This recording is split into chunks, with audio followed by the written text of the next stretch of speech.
आप देख रहे हैं स्टार डी न्यूज, हर खबर का असर। नमस्कार, मैं हूं अंजलि और आप देख रहे हैं स्टार डी न्यूज। तो चलिए शुरुआत करते हैं आज की मुख्य खबर से। आज एनएच में स्वास्थ्य मंत्री बन्ना गुप्ता ने प्रेस कॉन्फ्रेंस कर केंद्र सरकार पर जमकर निशाना साधा। मंत्री बन्ना गुप्ता ने इस दौरान झारखंड की जनता के साथ केंद्र पर भेदभाव करने का आरोप लगाया है। उन्होंने कहा कि एक देश एक विधान और एक संविधान का नारा देने वाली भाजपा सरकार ने पैसों के लिए जीवन रक्षक वैक्सीन को 3 कैटेगरी में बांट दिया है। चुनावी भाषणों में फ्री वैक्सीन का दावा करने का वायदा भी जुमला साबित हुआ।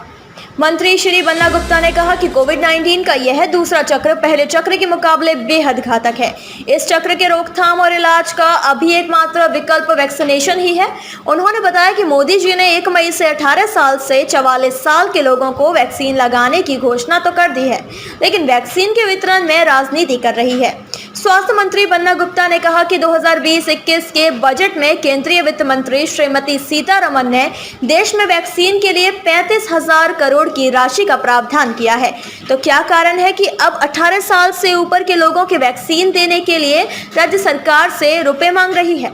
और आज वैक्सीनेशन के नाम पर 3 तरह से टैरिफ राज्य सरकार के माथे पर थोपा जा रहा है। उन्होंने आरोप लगाया है कि कोविड-19 महामारी के समय केंद्र सरकार राज्यों के साथ राजनीतिक छल और प्रपंच रच रही है। राज्य सरकार के साथ केंद्र सरकार की नाइंसाफी है। बन्ना गुप्ता ने कहा कि राज्य सरकार 18 साल से ऊपर और 44 साल तक के लोगों को फ्री में टीकाकरण करने की तैयारी कर चुकी है। 2229 से ज्यादा टीकाकरण केंद्र तैयार हैं। राज्य सरकार ने 25 लाख भारत बायोटेक से और 25 लाख सीरम इंस्टीट्यूट से वैक्सीन ऑर्डर कर दिया है, लेकिन दोनों कंपनियों ने बताया कि केंद्र सरकार भारत बायोटेक से 10 करोड़ और सीरम इंस्टीट्यूट से 2 करोड़ का एडवांस बुकिंग कर रखा है, जिस कारण झारखंड को 15 मई के बाद ही वैक्सीन उपलब्ध हो सकता है। ऐसी परिस्थिति में हम अपने 1 करोड़ 57 लाख लोगों का टीकाकरण कैसे करवा पाएंगे? बन्ना गुप्ता ने कहा कि दुनिया का हीरो बनने के चक्कर में मोदी जी दूसरे देशों को वैक्सीन भेज रहे हैं, लेकिन अपने देश में वैक्सीन की पूर्ति नहीं कर पा रहे हैं। बन्ना गुप्ता ने कहा कि चुनावी भाषणों में पाकिस्तान को गोली देने वाले मोदी जी ने पाकिस्तान को 35 लाख डोज दिया, भूटान को 25 लाख डोज दिया, लेकिन इस पिछड़े और गरीब राज्य को वैक्सीन, रेमडेसिविर और दवाई देने के लिए केंद्र सरकार के पास नहीं है। परिस्थिति ऐसी है कि आज हमारे पास सिर्फ 2500 रेमडेसिविर इंजेक्शन है, वहीं 2000 रेमडेसिविर असम से उधार लिया है।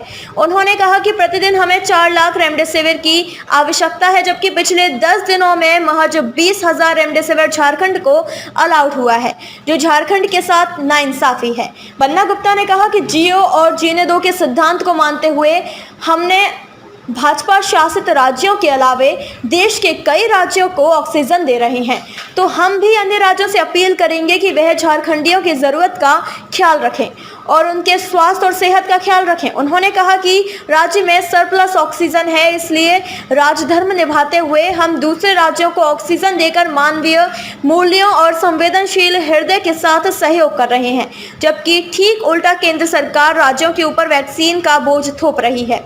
उन्होंने कहा कि रेमडेसिविर समेत अन्य मेडिकल उपकरणों और दवाइयों के कालाबाजारी करने वालों के खिलाफ सख्त कार्यवाही की जाएगी। विगत दिनों कालाबाजारी कर रहे दुकानों को सील किया गया है। रिंग्स में बेड बेचने वालों के खिलाफ कानूनी कार्यवाही करते हुए जेल भेजा गया है। उन्होंने ऐसे कार्यों में लिप्त लोगों को चेतावनी देते हुए कहा कि इन लोगों को चिन्हित कर जेल भेजने का निर्देश दिया गया है।